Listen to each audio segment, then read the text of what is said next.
Welcome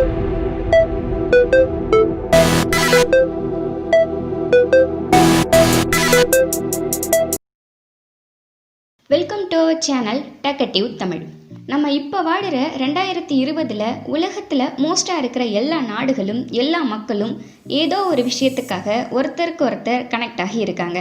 உலகமயமாக்கல், நவீனமயமாக்கல், இப்படி எவ்வளவோ கொள்கையை கவர்மெண்ட் இம்ப்ளிமெண்ட் பண்ணிட்டு இருக்காங்க.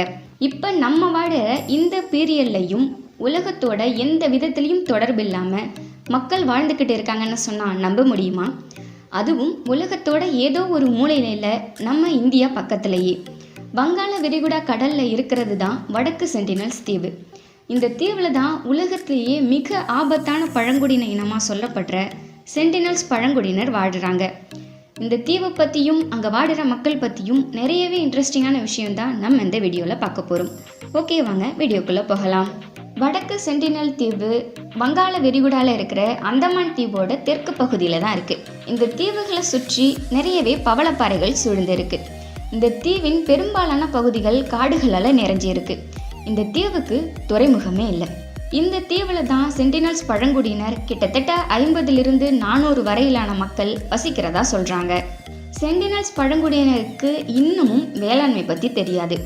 வில் அம்புகளோட காட்டு விலங்குகளை வேட்டையாடி தான் உணவுகளை சேகரிச்சிட்டு இருக்காங்க. இந்த பழங்குடியினர் இன்றளவுமே கற்கால மனிதர்களாக தான் வாழ்ந்துக்கிட்டு இருக்காங்க.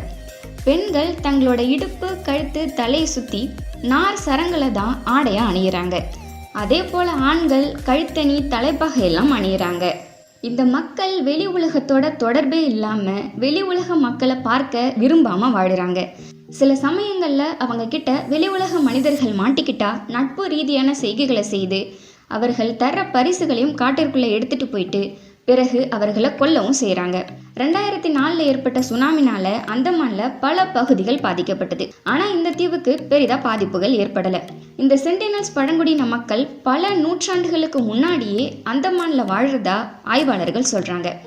ஆனால் சென்டினல்ஸ் பழங்குடியின மக்கள் பேசுகிற மொழிக்கும் மற்ற அந்தமான் பழங்குடியின மக்கள் பேசுகிற மொழிக்கும் ரொம்பவே வேறுபாடுகள் இருக்குது.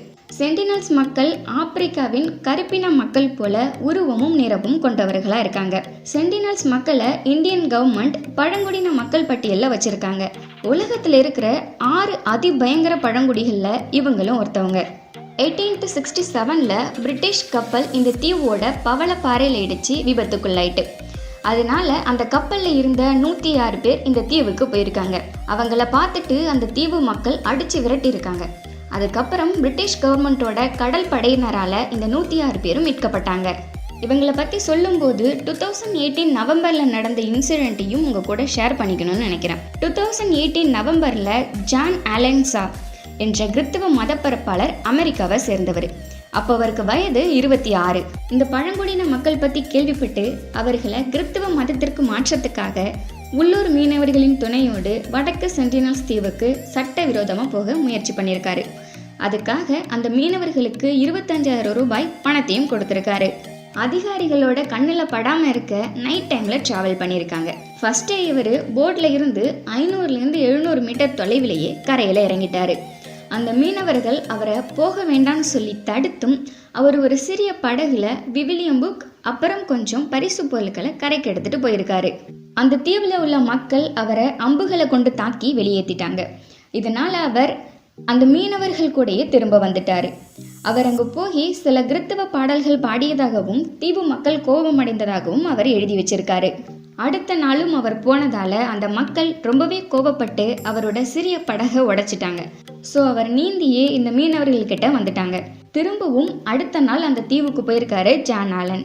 போகும்போது தான் அந்த தீவில் இருந்து வரமாட்டேன், நீங்கள் திரும்பி போயிடுங்கன்னு மீனவர்கள்கிட்ட சொல்லிட்டு 3வது தடவையாக போயிருக்காங்க. இந்த தடவை அந்த தீவு மக்கள் ரொம்பவே கோபப்பட்டு அவர் கழுத்தை சுற்றி கயிறை கட்டி அவரோட உடலை தீவுக்குள்ளே எடுத்துகிட்டு போயிட்டாங்க. இதை பார்த்து பயந்து அந்த மீனவர்கள் திரும்பி வந்துட்டாங்க. அடுத்த நாள் இந்த மீனவர்கள் அங்கே போய் பார்த்தப்போ ஜானோட உடல் கரையில் இருந்ததா சொல்கிறாங்க.